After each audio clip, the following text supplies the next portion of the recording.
Hey everybody, welcome back to the Plays and Fades YouTube channel. I'm your host, Gordo Gambles, and welcome back to the full card breakdown. This time for UFC 311, we have ourselves a massive pay-per-view headline by Islam Makhachev and Arman Tsarukyan, as well as Umar Nurmagomedov and Merab Dvalishvili. We have ourselves two title bouts that are really good in my opinion, and it's been a bit of a struggle recording this video, but I am truly excited for it. Now, I did record this video fully. I had it broken down, edited, almost ready to go, and the file corrupted. There was some audio issues. It was just not good.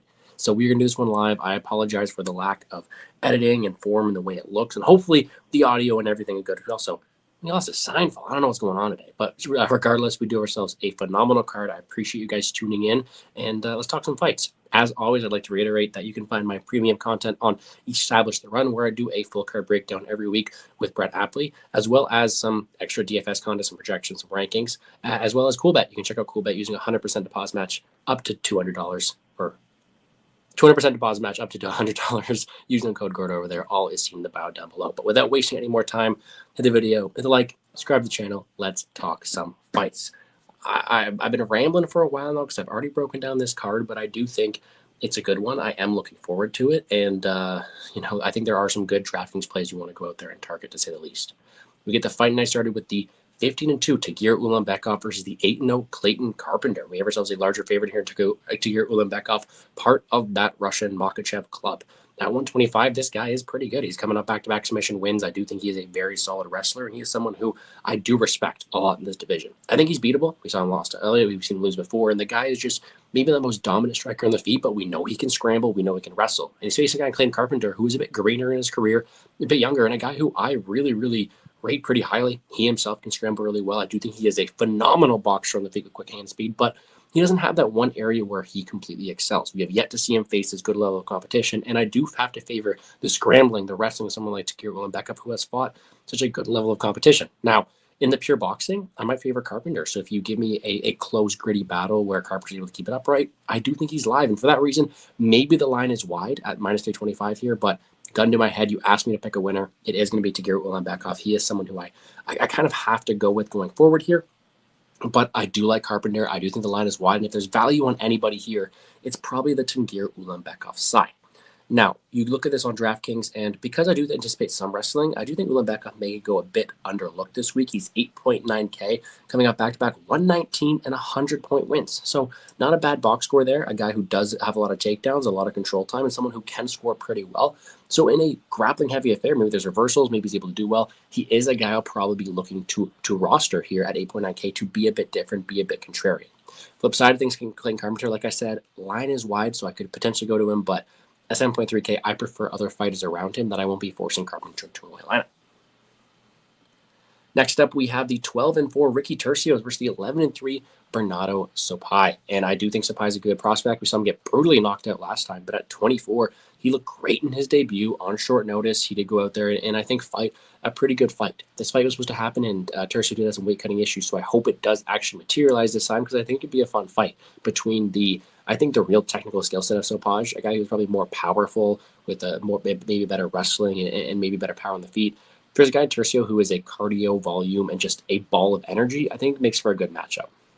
Once again, very similar to the last one, I think this line's wide. I think if we look at this fight, majority of the time, I think if Turcio survives, he can keep it close in the scorecards. He has a ton of volume and a pace that Sapaj really hasn't fought before. And although I don't think he can fade like last time, I do think Turcios is potentially live to keep this one close. With that being said, I do not think he's live enough to win this fight gun to my head. And gun to my head once again, I think Bernardo Sopaj is the better fighter of the two. I think he's more technical. I favor his entries on his wrestling. I do think he gets some control time there. I do think he can scramble pretty well as well. And I do think he has a better moment-winning opportunities on the feet. How often do I think he finished Turcios? That's maybe the issue, and maybe that's why I'm not as confident in him covering his price tag. But gun to my head, I do think he wins.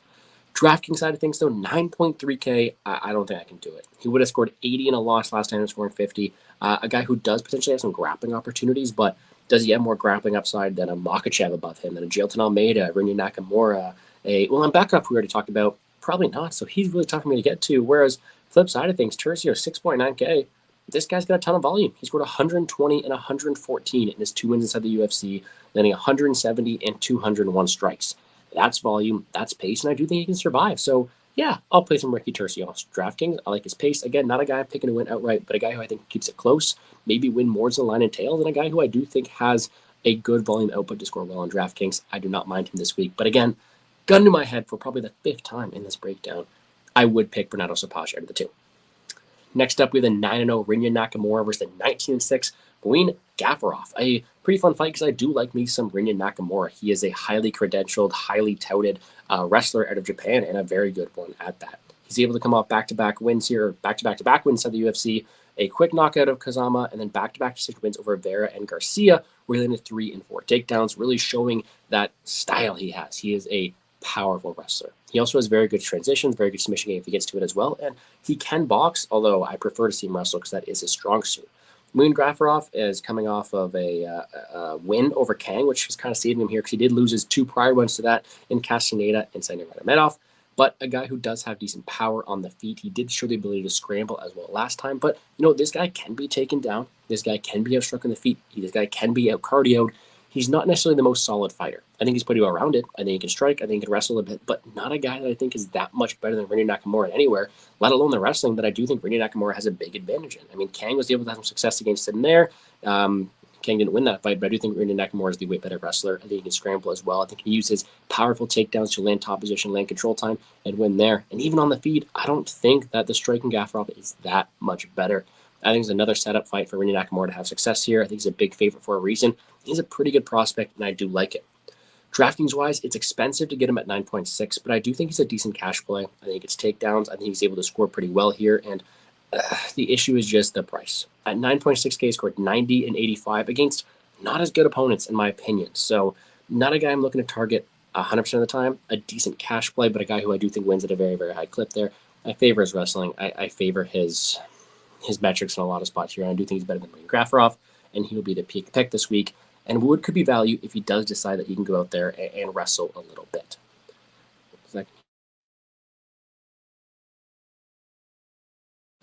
Sorry, just making sure my audio was good there.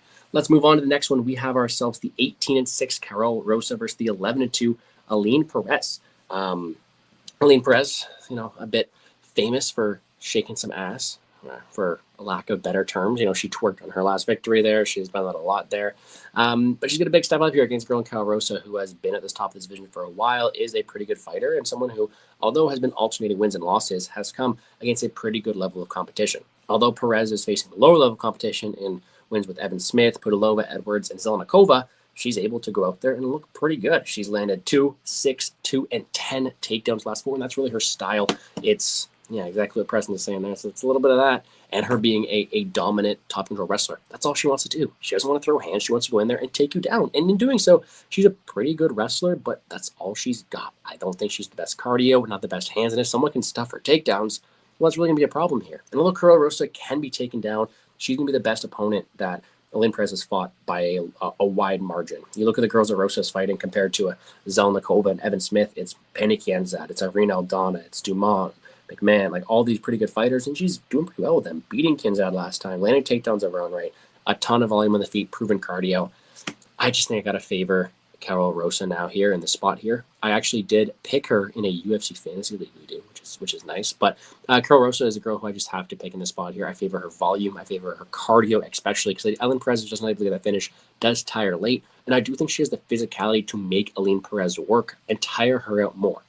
Preston's asking if the line's wide now, and that's what I was going to kind of get to here is, yes, the line's climbing, and Perez may be able to have some value, but in my opinion, she either has to bank 2 rounds convincingly, or she's go with there and finish Carol Rosa. Is she finishing Carol Rosa? I don't think so. Carol Rosa is tough. She has been a decision every time so far in the UFC, so it's a fight that I expect for the distance. So can she win 2 rounds?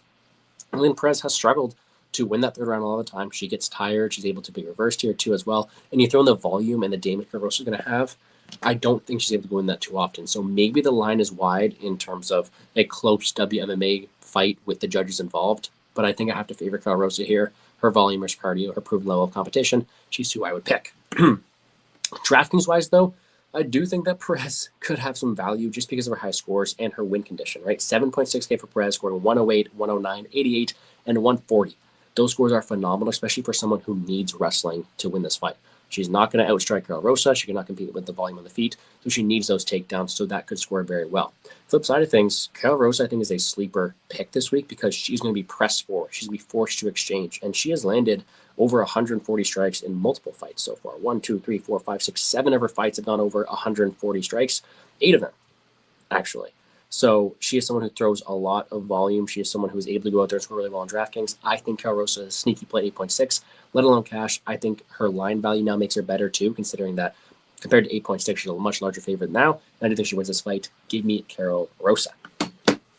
Next up, we have the 8-1 Zachary Reese versus the 18-3 Azamat Bekaev. The short notice replacement Bekaev has made it for a very close fight here because we did have ourselves a bigger favorite in Zachary Reese last time, someone who, is harder to trust. He's coming off the Ultimate Contender Series. He has only an 8-1 record. He does have the ability to go out there and get a ton of power early. Great power in the feet. He's a submission game, but his chin is questionable as he was slammed in that last one. His cardio is questionable. His minute win is questionable. There's a lot of questions we have about this guy.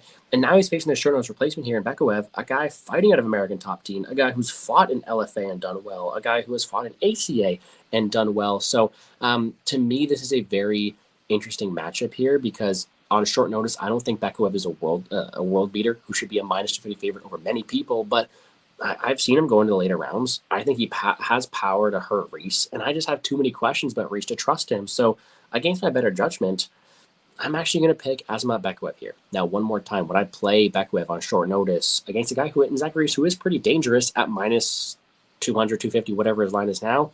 Probably not. And I think I'm saying that for the fourth time so far this video. It's a kind of card like that. He is still a guy who I think that there may be some willingness to play him, whereas Zachary Reese, he's a guy who seems to be pretty front-loaded and need that early finish. And I just don't think he can get it all too often here. So give you Bekaev to get the fight. Win. On DraftKings, they're both 8.8K. And the difference is one of them's a -220 favorite and the other one's not. So I lean way towards the Bekaev side. I'm not getting to Reese too often. He's nothing but a complete punt contrarian play. Whereas Bekaev, I could see getting to him in cases where I do think he's able to crack the chin of Reese, extend him later, throw a ton of volume. So I don't mind Bekaev as a contrarian play in this mid-range, but not my favorite fight on the entire slate. Next up, we have the 22-2-1 Grant Dawson versus the 19-5 Diego Ferreira. A very fun 155 fight here between two fighters who've been in the UFC for a while, but in different states. Right, Grant Dawson's kind of new on the scene. He's kind of reaching his prime. He had that one main event where he's knocked out in 40 seconds, but has been a very, very dominant wrestler. You look at his his records. He's only lost one of his last 10 fights. He's only lost 2 fights overall. A very, very good wrestler. He's landed 2, 3, 3, 2, 7, 3, 2, 2 takedowns in his last fights, with a ton of control time, a ton of backpack time, and is able to even go out there and get a finish last time. The guy is a very, very solid pressure grappler. He cannot go out there and strike all too often, but is a guy who wants to control from top position. Diego Ferreira has been in the UFC for a while. At his peak, he was a very dangerous fighter, and I still think he is, but still someone who's getting a bit up there. He did pull off a great upset last time, but still someone who was a large favorite in that fight for a reason and mainly used his cardio to have success here. He is going to scramble really well. He's going to cause problems for Grant Dawson, but I do think Grant Dawson is done. I favor his wrestling. I favor his top control, and I don't think Diego Ferreira even has the striking to really take advantage of a weaker chin in Dawson or a weaker minute win on the feet. I think this is a younger prospect in Dawson who is improving and climbing the ranks and is going to use his physicality and wrestling to control Ferreira to a victory here. I have to pick Grant Dawson. In this spot here, though, on DraftKings, he's just at 9K, and it's an ugly range. He has gone out there and scored very well before, but do I think he controls Ferreira, a third-degree black belt on the mat, the same way he did a Jared Gordon or a Selecki or anything like that? I'm not sure. So I do think because of his wrestling upside, he does have some viability, but I prefer maybe an Ulanbekov or an Umar or Makhachev, we're going to talk about later, Guskov and Almeida. Just not my favorite play in this range, although I do think he's viable to win this fight, whereas I'm not getting to Ferreira all too often because, again, I do like others more than him, and I don't see him winning too often. Next up, we do have that Guskov fight, 16-3 Bogdan Guskov, 7-1 Billy Elakena. Now, I am not the biggest Bogdan Guskov fan. I'll be completely honest with you guys. I have tried to fade him before, but I have faded him successfully in the UFC, but still a guy who I would like to go against. Is Billy Elakena going to be that guy? Well, let's find out. Guskov is a complete power threat early on. I question his cardio. I question even his durability, but also his ground game a lot of the time there. But he does have incredible power, and he is able to go out there and knock anybody's lights out at any time. He is a true threat. Billy Adekina coming off of LFA and PFL, coming off of a couple of PFL wins, close ones. He's just not that world beater I want to see. Yes, he does fight of a decent camp and is able to have some decent connections here. Just not a guy who is just blowing me away. He's coming off of 2 PFL decisions where one of them was a split as well. He has even a win over Brian Bound in the regional scene in the amateurs, but not a guy who's blowing you away with anything. He does look to be pretty durable. He does look to have decent power. He does look like he can extend these fights as well, but not a guy who's being a world beater, and not a guy who's going to go out there and I think threaten Gustav power-wise or make him work all too often. Now, the one thing I do have to say about this one is, as I'm not the biggest Gustav fan, and as I do think that there's cardio concerns and real questions if you can't get him out of that early, I do think that by that concept, Adekina could be maybe a better favorite than the line entails, because I do think that anybody is able to beat Gustav late in rounds, especially if they wrestle. I still have to go with Gustav here. As much as I pain to say it, I favor his power, I favor his striking speed, I favor his level of competition, and I do think he's able to go out there and win this fight. I'm just not sold on Billy Adekina. I wanted to see a lot more, and I didn't. DraftKings-wise, 9.1K. It all depends if Adekina can survive. Round 1 KO scored 107. Round 2 scored 97. It's a big difference between round 1 and 2, and Adekina looks to be pretty durable, so it's tough to tell there, but if he'll get a first-round finish, that's what he is. He's extremely boomer bust at 9.1K, and because of that boom upside, I will be playing some of him in GBP, but again, not someone I'm forcing in. There are other good plays this week, but I am picking Gustav. Next up, we have the 21-3 Jailton Almeida versus the 17-4 Sergey Spivak, a fun heavyweight fight between two really good wrestlers here. Very different styles, though. Sergey Spivak's kind of been that wet blanket to say recently. He does have the ability to go out there and get some finishes. You know, he's submitted his last 2 wins, actually. He's gotten a lot more finishes recently than I thought. Maybe I'm messing up him, Tybor, when I come to that description, but he's still someone who wants to take you down, wants to control you there, and wants to be the better grappler of the two. He has worked in that submission game. He is able to get his positional top control, but he is someone who wants to take you down and keep you there and work his game. On the feet, not the best fighter at all. He can be hit. His chin has been tested a couple times, and he is someone who, really wants to take it to the mat because of that. Luckily for him, Almeida wants to take him back to the mat as well. He is a true 205er who has moved up here and kind of had that Khamzat Chimaev style. Take you down, not absorb any damage, and just beat you up down there. Very physically imposing, very good takedowns, and very good transitions on the mat. Like it's a hot knife slicing through butter. Let's put it that way. And he's been very dominant. He did go out there and lose his one UFC bout to Blades. He had to get some elbows to the head, but did bounce back to Romanov. But this guy's just so fun to watch, so explosive on the feet, so dynamic. This is a great fight. The way I see this one, though, is you have 2 different styles of fighter, right? You have the grinder in Spivak, who, yes, if he gets on top position, is going to have some success, but Jailton's the type of guy to go early quickly and be the aggressor. He is never going to let someone shoot on him because he is shooting so early all the time. He is so dangerous to do so. So I think what happens is he's going to go out there, he's going to shoot an early takedown, and he's going to get top control. And we have yet to really see Sergey Spivak off his back too often, but he is someone who can be controlled down there.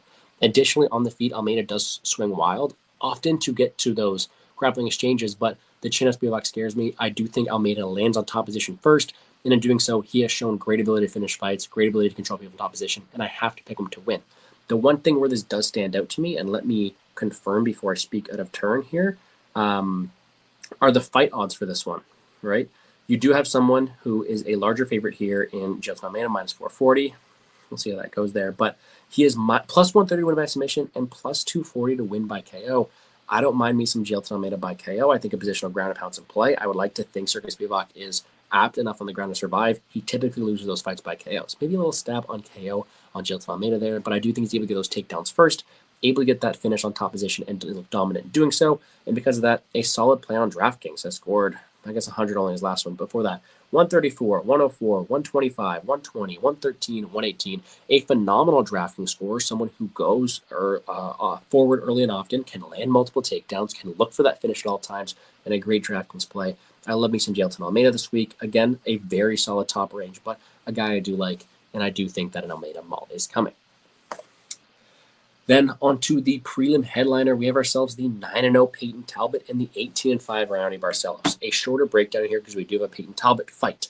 One of the top prospects in the UFC, one of the best striking I've seen in a long time. Great reads, great ability to build as the fight goes on, great cardio, and has some great power as well. He is a phenomenal striking who has been on a tear recently. Facing Ronnie Barcelos, who has not been on a tear, who is getting up there in age, who has been knocked out in a lot of these spots here, and his chin is really failing him. Aside from that, though, nothing much to say about Ronnie Barcelos to make him a plus 775 underdog. Do not get me wrong. Peyton Talbot is the pick to win this fight because he is the A side. He has more proven durability and better striking of the two, but Barcelos is a phenomenal grappler. We have seen Talbot taken down. We have seen him put in precarious situations. I think Barcelos can threaten the wrestling.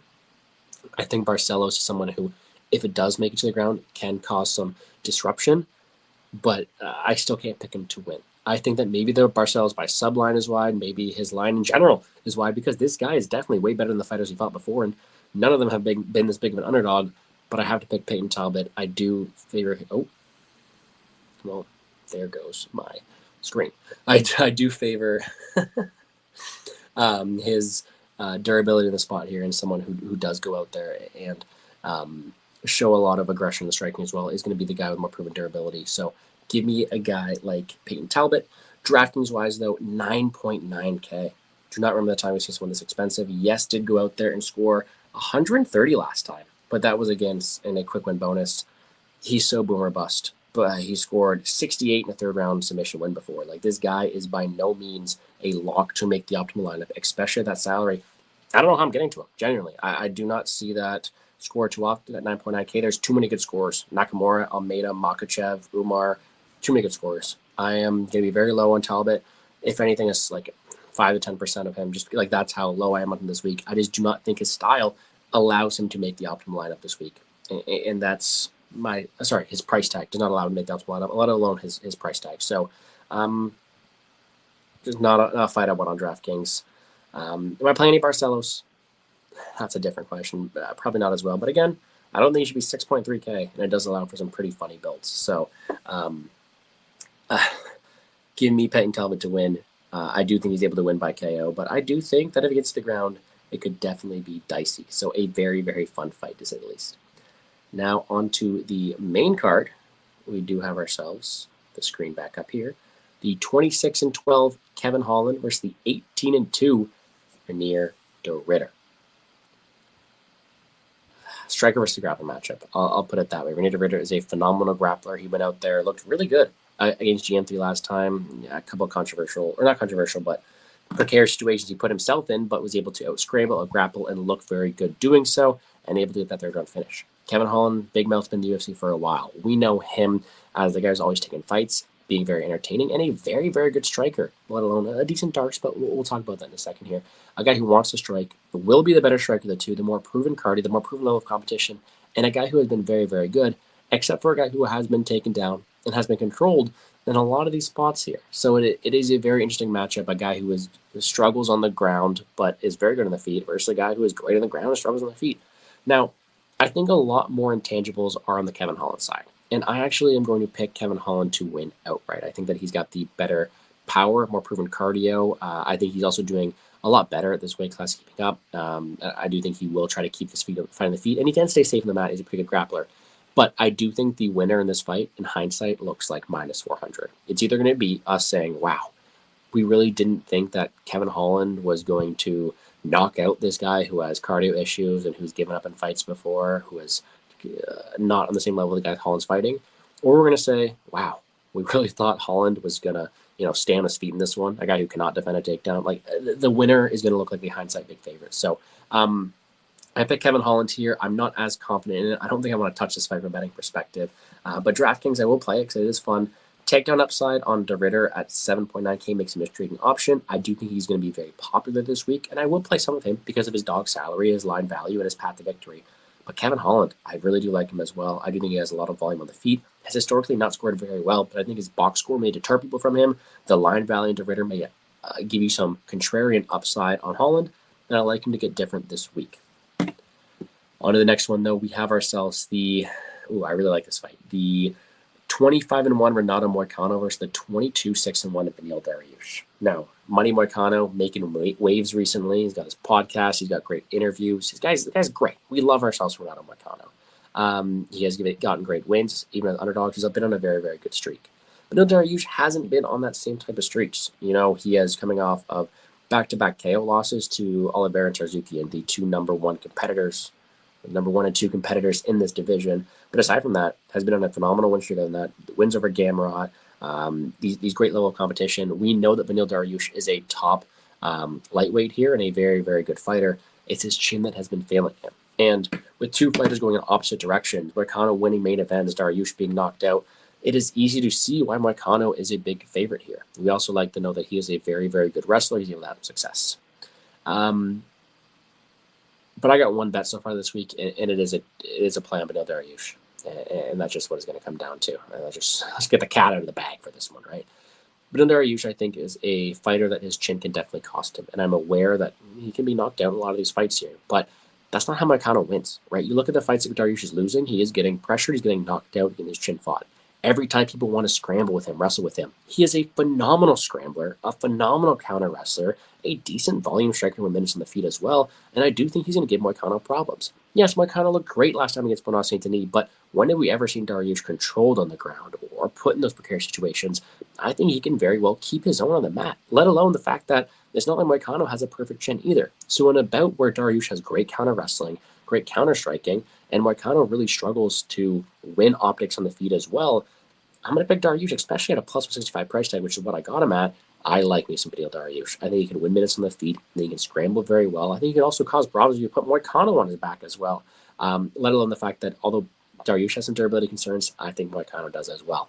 I'm taking Dariush to win. I think he wins a decision here with his counter striking, keeping on the feet, and I do think we see some phenomenal grappling displays, some phenomenal transitions, to which I do think Dariush gets the better of them. So risky to trust a older fighter with gray hair and a questionable chin, but I do like him this week. And because of that, 7.5K, a phenomenal play.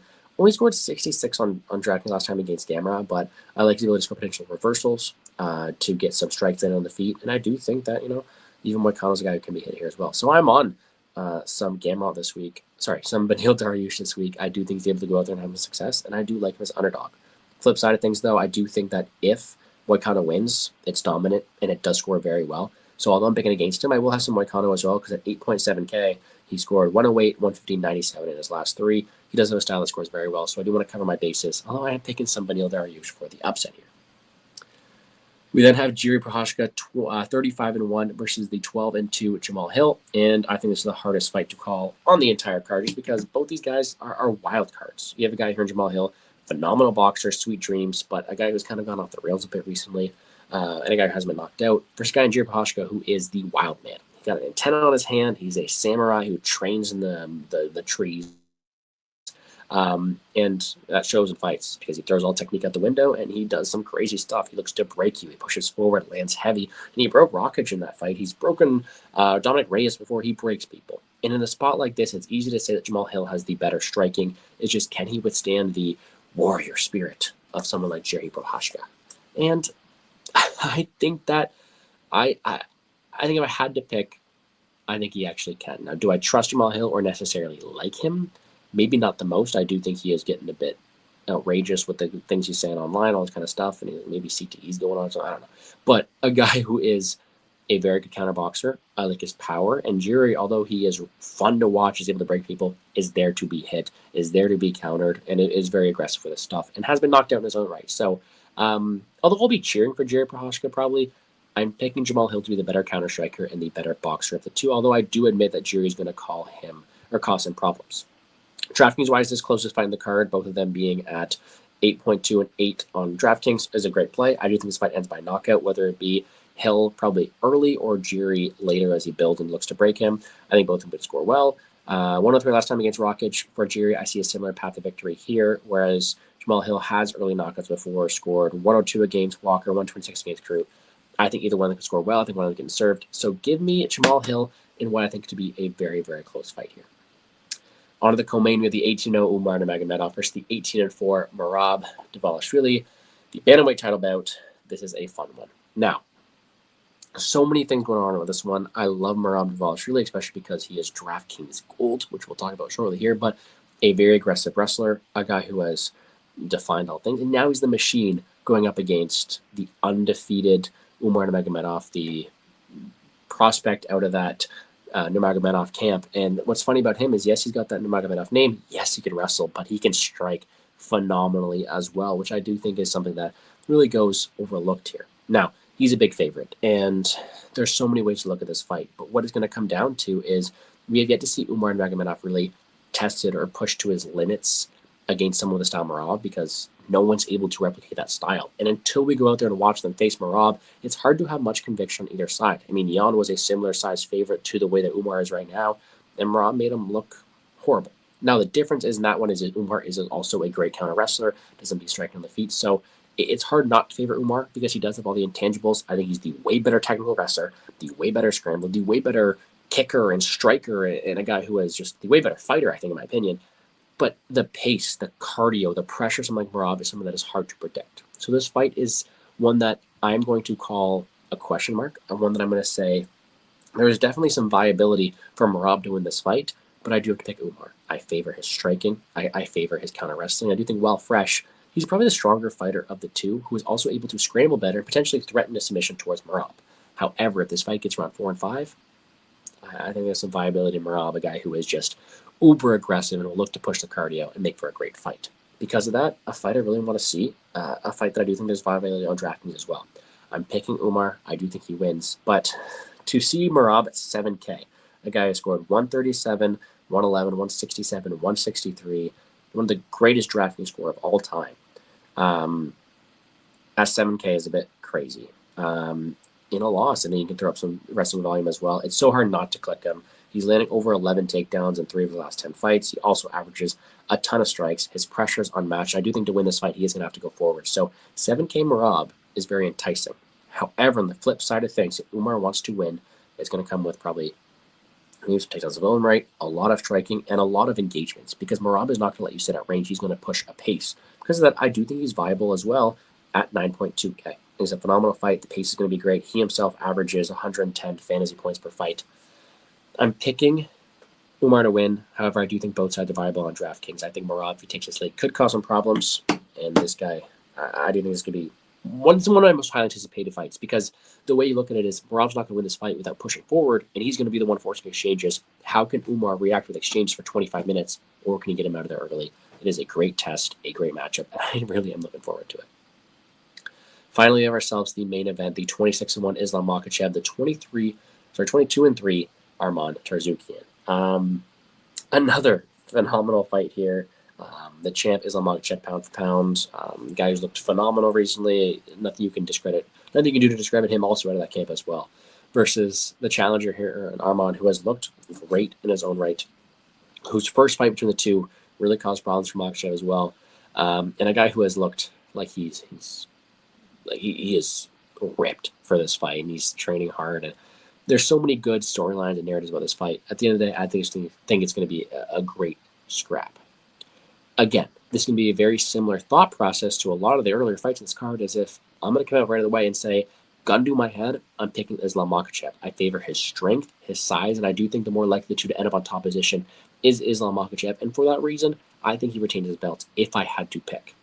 But minus 400, I'm going to have to be like a lot of those other people this week that are saying, this line is wide, and I do think Arman Tsarukyan is going to cause problems. And in fact, I probably favor the kicks of Arman on the feet. I think he's someone who can create some problems with him striking. I think he can win some striking exchanges there as well. And he has shown to be a phenomenal scrambler in his own right, causing issues there. So, yes, I favor the strength of Makhachev, but I do not think it's above and beyond what Arman can present. And I do think Arman can show some issues, especially at 28 years old, ton of resources around him, and still improving.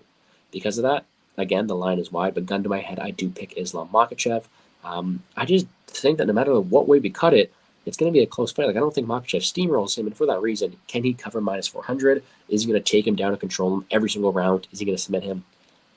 I don't think so. So for that reason, we have ourselves a wide underdog and a live one. At 6.8K on DraftKings, I will be targeting Arman Tsarukyan. I do think at least he makes it fall 5 rounds. Last time he did, in a loss, scored 60 against Gamrot, scores very well. Whereas I don't think Makhachev's winning this fight without landing on top and landing takedowns. The winner scores well. Makhachev scored 130 and 114 his last fights. It's a lot of talking from me. Again, second time I filmed this video. But I am going to go Islam Makhachev. Both are live on DraftKings. Great fight. Looking forward to that one as well. Maybe I'll get to a bet on Arman because I do think it's very hard for Islam Makhachev to cover his price tag. But that's going to do it for me here on the Plays and Fades YouTube channel. Let me quickly run through my quick picks.